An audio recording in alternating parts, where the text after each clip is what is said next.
بھارت کی جانب سے اب یہ بڑے تسلسل شروع ہو گیا ہے ان کی فوجی قیادت کی طرف سے بھی، اس کے بھی،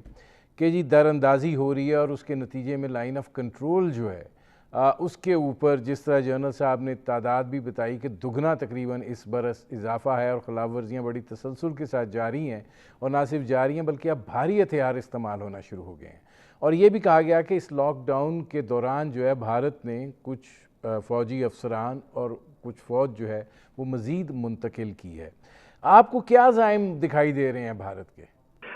یہ چیز جے شنکر نے کہی ہے، اور اوروں نے تو بہت آوازیں اٹھائی ہیں اس نوعیت کی، لیکن میں نے آپ سے پہلے یہ کہا تھا کہ دیکھیے کشمیر ہندوستان کی ایک ویلیو ہے، اسٹریٹجک پارٹنرشپ ہے چین کے خلاف، لیکن اس کے علاوہ ہندوستان کی ایک اقتصادی حیثیت ہے جس کو بھی وہ پوری طرح سے ایکسپلائٹ کر رہے ہیں، اور جس کو دنیا مانتی ہے، دنیا سمجھتی ہے کہ اب آخرج اس وقت وہ 71 بلین ڈالرز کی تو یہ کر رہے ہیں آرمز پرچیسز، اور اب امریکہ اور چین کے بعد تیسرے نمبر پہ آرمز پرچیسز کرنے والا ہندوستان ہے۔ وہ اس کے لیے ایک منڈی ہے، لیکن اس کے علاوہ اس میں دیکھا جا رہا ہے کرونا وائرس کے باوجود اور اس کو ایک طرف رکھتے ہوئے کہ ہندوستان میں وہ پوٹینشیل ہے ٹریڈنگ پارٹنر ہونے کا، جس کی وجہ سے وہ ہمارے لیے اہمیت رکھتا ہے تجارتی طور پہ۔ اب پاکستان میں ہمارے پاس ضروری ہے کہ اگر ہم اپنے اقتصادی صورتحال کو سدھاریں، ہماری انتظامیہ کو سدھاریں، اور کیونکہ انتظامیہ صحیح ہوگا تب ہم اقتصادی ترقی جس نوعیت کی ہم کرنا چاہتے ہیں اس کے لیے یہ انتظامیہ ضروری ہے۔ اگر ہم ان پہ فوکس کریں اور یہ چیزیں بنائیں تو ہم بھی 22 کروڑ، وہ 130 کروڑ سے زیادہ ہوں گے، لیکن ہم بھی 22 کروڑ لوگ ہیں، اور ہمارے پاس یہ صلاحیت ہے کہ اگر ہم اپنی پوری اقتصادی پوٹینشیل کو ریئلائز کریں تو ہم بہت اٹریکٹیو ٹریڈنگ پارٹنر بن سکتے ہیں، میں نجم الدین شیخ صاحب آتا ہوں، اکنامک پارٹنر بن سکتے ہیں۔ اس میں جنرل صاحب یہ فرمائے گا کہ چیف آف آرمی سٹاف کو لائن آف کنٹرول پر وہ گئے اور وہاں پہ انہوں نے جو بھارت کر رہا ہے اس کو خطے کے امن اور استحکام کے لیے خطرہ قرار دیا۔ اب جو صورتحال ہے اور بھارت کے اندر جس طرح کی گفتگو ہو رہی ہے، کیا آپ کو دکھائی دیتا ہے کہ بھارت منصوبہ بندی کر رہا ہے ریڈ لائن کراس کرنے کی؟ دیکھیں، وہ پریشر ضرور ایگزرٹ کر رہا ہے، انٹیمیڈیشن ہو رہی ہے، لیکن red line cross I don't think so کہ وہ یہ رسک لے گا، بیکاز دے نو کہ جب بھی ہمارے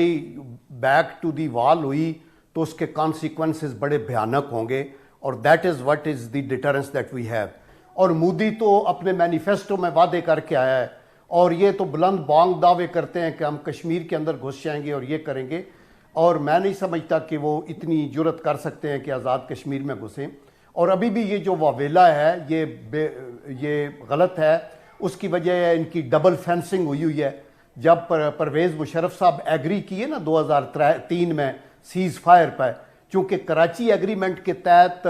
کوئی بھی ڈیفنس کو امپروو نہیں کر سکتا، بنکر بھی بناتے تھے تو ہماری طرف سے گولا جاتا تھا، اس کو اڑا دیتا تھا۔ جب یہ سیز فائر ہوگی تو انہوں نے فینسنگ کی 550 کلومیٹرز کی، اور یہ دسمبر 2004 تک مکمل کر لی۔ ابھی اس کے اوپر کیمرے ہیں، فلیش لائٹس ہیں، سینسرز ہیں، اس کے اوپر ہر طرح کے الارمز لگے ہوئے ہیں، تو پھر ہماری طرف سے وہاں تو وائلیشن کا کوئی تک ہے نہیں، لیکن چونکہ انہوں نے یہ بوگی ایک پاکستان کی زندہ رکھنی ہے اور اندر بتانا ہے اور کشمیریوں کو دبانا ہے، تو that is what they are doing. میں ندیم یہ کہنا چاہتا ہوں کہ یہ جو انٹرنیشنل پالیٹکس یا ڈپلومیسی ہے نا، it is like a chess game. یہ بات تھی کہ اگر تو آپ ری ایکٹیو ہیں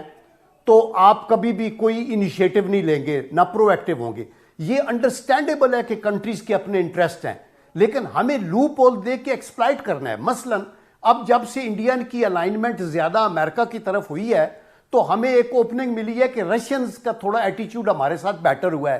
اس کو ہم کس حد تک پرو ایکٹیولی ایکسپلائٹ کر سکتے ہیں، یعنی ان کے اپنے انٹرسٹ بھی ہوں، ان کو دعوت دی جائے، وہ یہاں ڈیفنس پروڈکشن میں کچھ انویسٹ کریں، کچھ ان کو انرجی میں انویسٹمنٹ دی جائے، کچھ ہم ادھر جائیں تو ہمارے ان کے ساتھ ایک تعلقات کے اندر بہتری آ سکتی ہے. اسی طرح ہم ڈیمیج کنٹرول بھی کریں, لیکن پلس جہاں جہاں اپرچونٹیز آپ کو ملے ان کو بلکہ کریٹ کیا جائے اور ان کو ایکسپلائٹ کیا جائے. ہم انفارچونیٹلی اپنی ڈپلومیسی میں پرو ایکٹیو نہیں ہے. میں میں جنرل صاحب آتا ہوں, ہم جنرل صاحب میں آتا ہوں. میں نے جنرل صاحب سے پوچھا کہ بھارت ریڈ لائن کراس کرے گا کہ نہیں. کیا آزاد کشمیر کی حد تک جو ان کے عزائم ہیں اس کے اوپر وہ آگے جا سکتے ہیں کہ نہیں, یہ اسی طرح کا سلسلہ جو ہے یہ کنٹینیو کرے گا؟ نہیں, اس وقت وہ آگے نہیں جا سکتے. وہ کہتے رہیں گے لیکن کریں گے نہیں. لیکن یہ سوال نہیں ہے. سوال یہ ہے کہ آپ اگر دنیا کی آپ حمایت چاہتے ہیں اور دنیا کی حمایت کے بغیر آپ ہندوستان کو مائل نہیں کر سکتے کہ جو ابھی وہ کر رہا ہے اس سے وہ گریز کرے, کشمیریوں کو کچھ کم پرسیکیوٹ کرے. اس میں آپ کی بات سنی جائے گی جب آپ کی کچھ